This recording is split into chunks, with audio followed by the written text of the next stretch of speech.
ಚಾಲಕನ ನಿಯಂತ್ರಣ ತಪ್ಪಿ ಕೆರೆಗೆ ಉರುಳಿದ ಕಾರು, 3 ಪ್ರಾಣಾಪಾಯದಿಂದ ಪಾರು. ಎಸ್ ವೀಕ್ಷಕರೇ, ಹಾಸನ ಜಿಲ್ಲೆ ಹಾಲೂರು ತಾಲೂಕಿನ ಕೆಂಚಮ್ಮನಹಳ್ಳಿ ಹೊಸಕೋಟೆ ಹೋಬಳಿ ಮಗ್ಗೆ ಗ್ರಾಮ ಪಂಚಾಯಿತಿ ವ್ಯಾಪ್ತಿಗೆ ಸೇರಿದ ಮಠದಕೊಪ್ಪಲು ಗ್ರಾಮದ ಕೆರೆಯ ಏರಿಯ ಮೇಲೆ ಚಾಲಕನ ನಿಯಂತ್ರಣ ತಪ್ಪಿ ಕಾರೊಂದು ಕೆರೆಗೆ ಉರುಳಿ ಬಿದ್ದಿರುವ ಘಟನೆ ಇಂದು ಮುಂಜಾನೆ ಸುಮಾರು 7 ಗಂಟೆಗೆ ನಡೆದಿದೆ. ಮಠದಕೊಪ್ಪಲಿನಿಂದ ಫ್ರಾನ್ಸಿಸ್ ಚರ್ಚಿನಲ್ಲಿ ಪ್ರಾರ್ಥನೆ ಮುಗಿಸಿಕೊಂಡು ಮಗ್ಗೆಗೆ ಹಿಂತಿರುಗುತ್ತಿದ್ದ ವೇಳೆ ಎದುರಿಗೆ ಬಂದ ವಾಹನಕ್ಕೆ ದಾರಿ ಕೊಡಲು ಹೋಗಿ ಕಿರಿದಾದ ರಸ್ತೆಯ ಕೆರೆಯ ಸಮೀಪದಲ್ಲಿ ಚಾಲಕನ ನಿಯಂತ್ರಣ ತಪ್ಪಿ ಕಾರು ಕೆರೆಗೆ ಉರುಳಿ ಬಿದ್ದಿದೆ. ಕಾರಿನಲ್ಲಿ ಚಾಲಕ ಸೇರಿ 3 ಯುವಕರು ಪ್ರಯಾಣಿಸುತ್ತಿದ್ದು, ಅದೃಷ್ಟವಶಾತ್ ಯಾವುದೇ ಪ್ರಾಣಾಪಾಯ ಸಂಭವಿಸಿಲ್ಲ. ಚಾಲಕನ ನಿಯಂತ್ರಣ ತಪ್ಪಿದ ಪರಿಣಾಮ ಕೆರೆಗೆ ಪಲ್ಟಿ ಹೊಡೆದಿದೆ. ಕಾರಿನಲ್ಲಿ ಚಾಲಕ ಮತ್ತು 2 ಯುವಕರು ಪ್ರಯಾಣಿಸುತ್ತಿದ್ದರು. ಕೆರೆಯ ಕೆಸರು ನೀರಿನ ನಡುವೆ ಬಿದ್ದಿದ್ದ ಕಾರಿನಿಂದ ಚಾಲಕ ಹಾಗೂ ಯುವಕರು ಡೋರಿನ ಕಿಟಿಕಿ ತೆಗೆದು ಹೊರಬಂದಿದ್ದಾರೆ.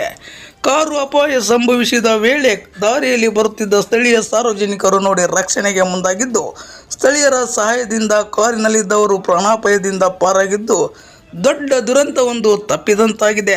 ಬನ್ನಿ, ಆಗಿದ್ರೆ ಸ್ಥಳೀಯರು ಇದರ ಬಗ್ಗೆ ಏನು ಹೇಳ್ತಾರೆ, ಸ್ಥಳೀಯರ ಮನದಳ ಮಾತೇನೆಂಬುದನ್ನು ನೋಡೋಣ. ಗ್ರಾಮಕ್ಕೆ ಬರುವ ಈ ದಾರಿಯಲ್ಲಿ ನಾವು ಹೋಗುವಾಗ ಕೇವಲ ಒಂದೇ ಒಂದು ವಾಹನ ಹೋಗುವಂತಹ ಒಂದು ದಾರಿ ಇದು. ಕೇವಲ ಸ್ವಲ್ಪ ಜಾಗ ಇರುವಂತಹ ದಾರಿ. ಇದರಲ್ಲಿ ಪ್ರತಿದಿನ 100 ಜನರು ಓಡಾಡ್ತಾರೆ. ಪ್ರತಿದಿನ ಶಾಲಾ ಮಕ್ಕಳ ಬಸ್ಸುಗಳು ಓಡಾಡ್ತವೆ.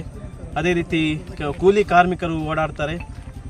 ಇದಕ್ಕೆ ಯಾವ ರೀತಿಯ ಸ್ಪಂದನೆಯೂ ಕೂಡ ನಮಗೆ ಸರ್ಕಾರದಿಂದ ಆಗಲಿ ಅಥವಾ ಜನಪ್ರತಿನಿಧಿಗಳಿಂದಾಗಲಿ ನಮಗೆ ಸಿಗಲಿಲ್ಲ. ಅದೇ ರೀತಿ ಇಲ್ಲಿ ಹಲವಾರು ಆನೆ ಗಲಾಟೆ ಕೂಡ ಇವೆ. ನಾವು ಆನೆಗಳ ಮೂಲಕ ನಮಗೆ ಹಲವಾರು ರೀತಿಯ ಬೆಳೆ ನಾಶಗಳು ಆಗಿವೆ. ಬೆಳೆ ಪರಿಹಾರವಾಗಲಿ ಅಥವಾ ಜನಪ್ರತಿನಿಧಿಗಳು ಬಂದು ನಮ್ಮನ್ನು ಸಂಧಿಸುವುದಾಗಲಿ ಇಂದಿಗೂ ಕೂಡ ಅದು ಆಗಲಿಲ್ಲ. ಆದ್ದರಿಂದ ಮಾಧ್ಯಮ ಪ್ರತಿನಿಧಿಗಳಾದ ನಿಮ್ಮ ಮೂಲಕ ನಾವು ಸರ್ಕಾರಕ್ಕೆ ಮನವಿ ಮಾಡಿಕೊಳ್ತಾ ಇದ್ದೇವೆ.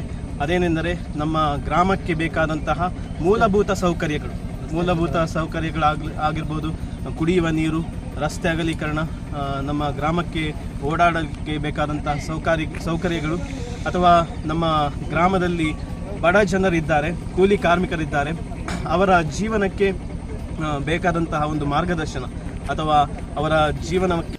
ನಾನು ಇದೇ ಊರಿನ ಗ್ರಾಮಸ್ಥನು.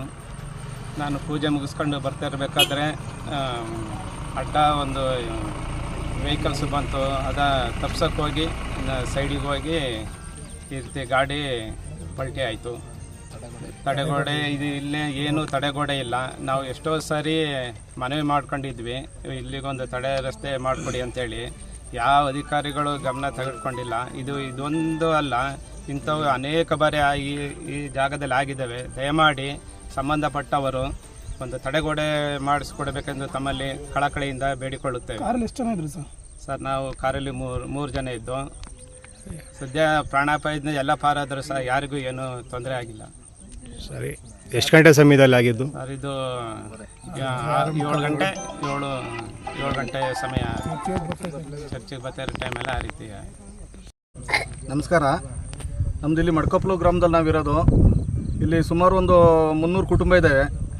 ಆದರೆ ಇಲ್ಲಿ ರೋಡ್ ಚಿಕ್ಕದಾಗಿರೋದ್ರಿಂದವ ಇಲ್ಲಿ ಸುಮಾರು ಸಲ 4-5 ಸಲ ಇದೇ ಥರ ಗಾಡಿಗಳು ಕೆರೆಗೆ ಬಿದ್ದು ಸುಮಾರು ಅಪಘಾತಗೀಟಾಗಿದ್ದಾರೆ, ಹಾಸ್ಪಿಟಲ್ ಅಡ್ಮಿಟ್ ಆಗಿದ್ದಾರೆ. ನಾವು ಎಲ್ಲ ಅಧಿಕಾರಿಗಳ ಗಮನಕ್ಕೂ ತಂದಿದ್ವಿ, ಶಾಸಕರ ಗಮನಕ್ಕೂ ತಂದಿದ್ವಿ. ನಮ್ಮ ಪಂಚಾಯತಿಗೆ ಅಭಿವೃದ್ಧಿ ಅಧಿಕಾರಿಗಳು ಸಹ ಇಲ್ಲಿ ಬಂದು ನೋಡ್ಕೊಂಡು ಹೋಗಿದ್ದಾರೆ. ಆದರೆ ಇಲ್ಲಿವರೆಗೂ ಸಹ ಯಾರೂ ಇಲ್ಲಿವರೆಗೂ ಕ್ರಮ ಕೈಗೊಂಡಿಲ್ಲ.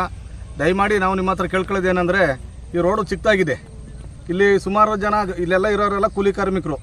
ದಯಮಾಡಿ ಈ ರಸ್ತೆಗೆ ತಡೆಗೋಡೆ ಮಾಡಿ ಆ ಕಡೆ ಅಗಲ ಮಾಡಿ. ಸ್ವಲ್ಪ ಶಾಲೆ ಮಕ್ಕಳಿದ್ದಾರೆ, ಒಂದು 150 ಜನ ಮಕ್ಕಳು ಶಾಲೆ ಮಕ್ಕಳು ಹೋಗ್ತಾರೆ.